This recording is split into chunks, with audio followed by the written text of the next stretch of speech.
Every Friday morning, I sit in my retirement group meeting at a donut shop. There are 15 people in the crew, but typically between 7 and 10 show up because these meetings are purely voluntary and purely for fun.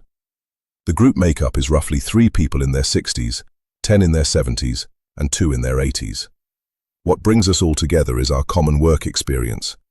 We all worked for the same company in the same area of the plant, the smelting division of a big aluminium complex. So we quite often talk about funny stories from the past, but we also dive into what's going on in everyone's life right now, the problems they're having. It could be an issue with a furnace, a driveway, weeds in the yard, or power washing. We talk about sports and all kinds of things, but I can tell you this for sure. The slow-go phase of retirement spending and life is not optional. It is a very real thing, and it changes everything. Today, I'm going to walk through 10 things I've observed about slow-go spenders, people roughly 75 to 80, plus or minus a few years. These are definitely not the go-go years anymore. At the end, I'll wrap it up with some lessons learned. Number 1. Slow-go years are not a theory. I hear it every Friday morning.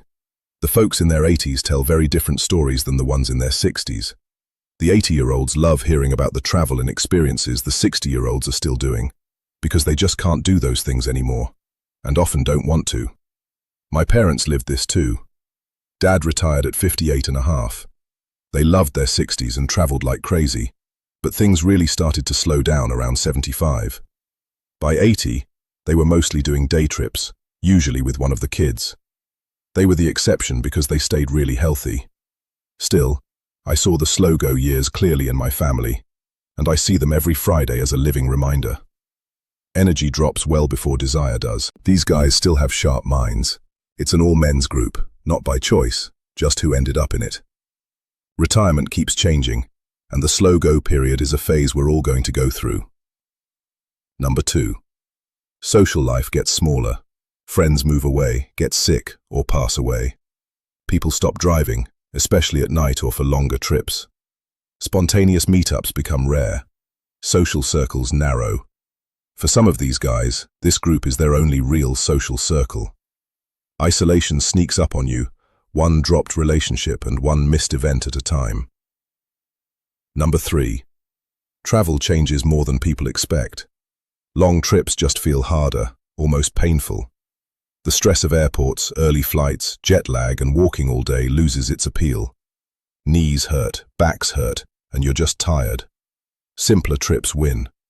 One guy loves going to the same place in Florida for a month every year. Familiar setup, familiar amenities. Familiar beats adventure. Travel becomes more about ease, comfort, and peace than excitement. Number 4. Physical decline changes daily life. Knees, hips, back, and balance all take a toll. Recovery takes much longer. A minor procedure or knee issue can sideline you for 4, 5, or 6 months. Sleep gets worse. Stamina fades. You hear the phrase a lot. I could, but it's not worth it. Number 5. Mental and emotional changes matter too. There's less appetite for noise and chaos. Anxiety about health increases. Mortality starts to feel very real. Confidence drops in certain areas, trimming trees, cutting the grass, or even managing finances and taxes. Memory concerns become real. We laugh about it. Half the time it takes all of us together to remember someone's name from the plant. The real world starts to feel smaller, and your role in it feels smaller too. You're no longer a major player. Number 6. Spending changes, but not always lower. Travel spending drops dramatically. Dining out decreases. The spices and restaurant food just don't sit as well, so home-cooked consistent meals win. Hobby spending shrinks, but convenience spending rises. Paying someone to cut the grass, clean gutters, spread mulch, etc. Health-related costs often go up, and family support increases. We're constantly telling Dad to stop doing certain things. My brother cuts his grass, and we all help with the rest. Number 7. Home starts to matter more. Stairs become an issue. Big homes start to feel less useful, so many people downsize. Doctors, groceries, and family become the priorities. A good, low-maintenance, single-level home actually gives you more freedom because you can move around easily. It frees up mental energy for the things you can still enjoy. Number 8. Driving and mobility become huge issues. Many avoid driving at night, especially in the rain. Long drives lose their appeal. Traffic feels more stressful. Losing the ability to drive means losing independence, so transportation planning becomes important. Who's going to take me to the grocery store? This area starts to blend into the no-go years. Number 9. Couples experience slow-go differently. One spouse always declines first, never equally. One becomes the caregiver. Shared plans get disrupted. Even if the healthier spouse is still in go-go mode, the other's health shapes both of their lives. I don't sense resentment. The other spouse is usually happy to step up, but it definitely changes everything. Number 10. The calendar changes. Days are less packed. There are fewer appointments, fewer commitments, and more recovery days. Life becomes more home-centered, with more doctor visits. In summary, the slow-go phase reveals what really matters. Health becomes everything. Close relationships matter more than ever. Convenience and peace at home become priorities. Money still matters, but it shifts toward creature comforts, help around the house, and medical care rather than adventures and hobbies. Freedom becomes simpler, just having time and comfort in your own home. Lessons for younger retirees. Don't treat retirement as one long, unchanging phase. Don't assume you'll have 30 years of go-go health and energy.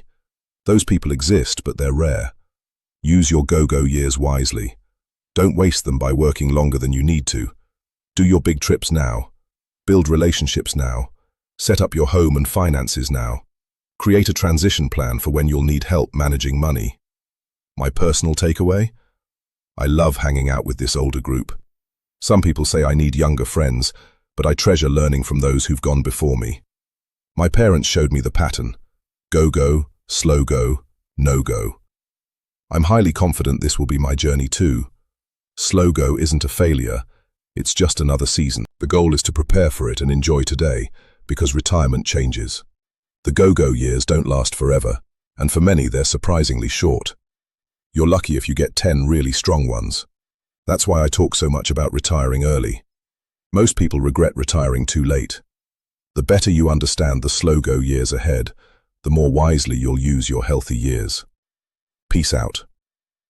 This version is much cleaner and easier to read, while preserving your authentic voice, humor, and warmth. Let me know if you'd like a shorter version, or any specific sections adjusted.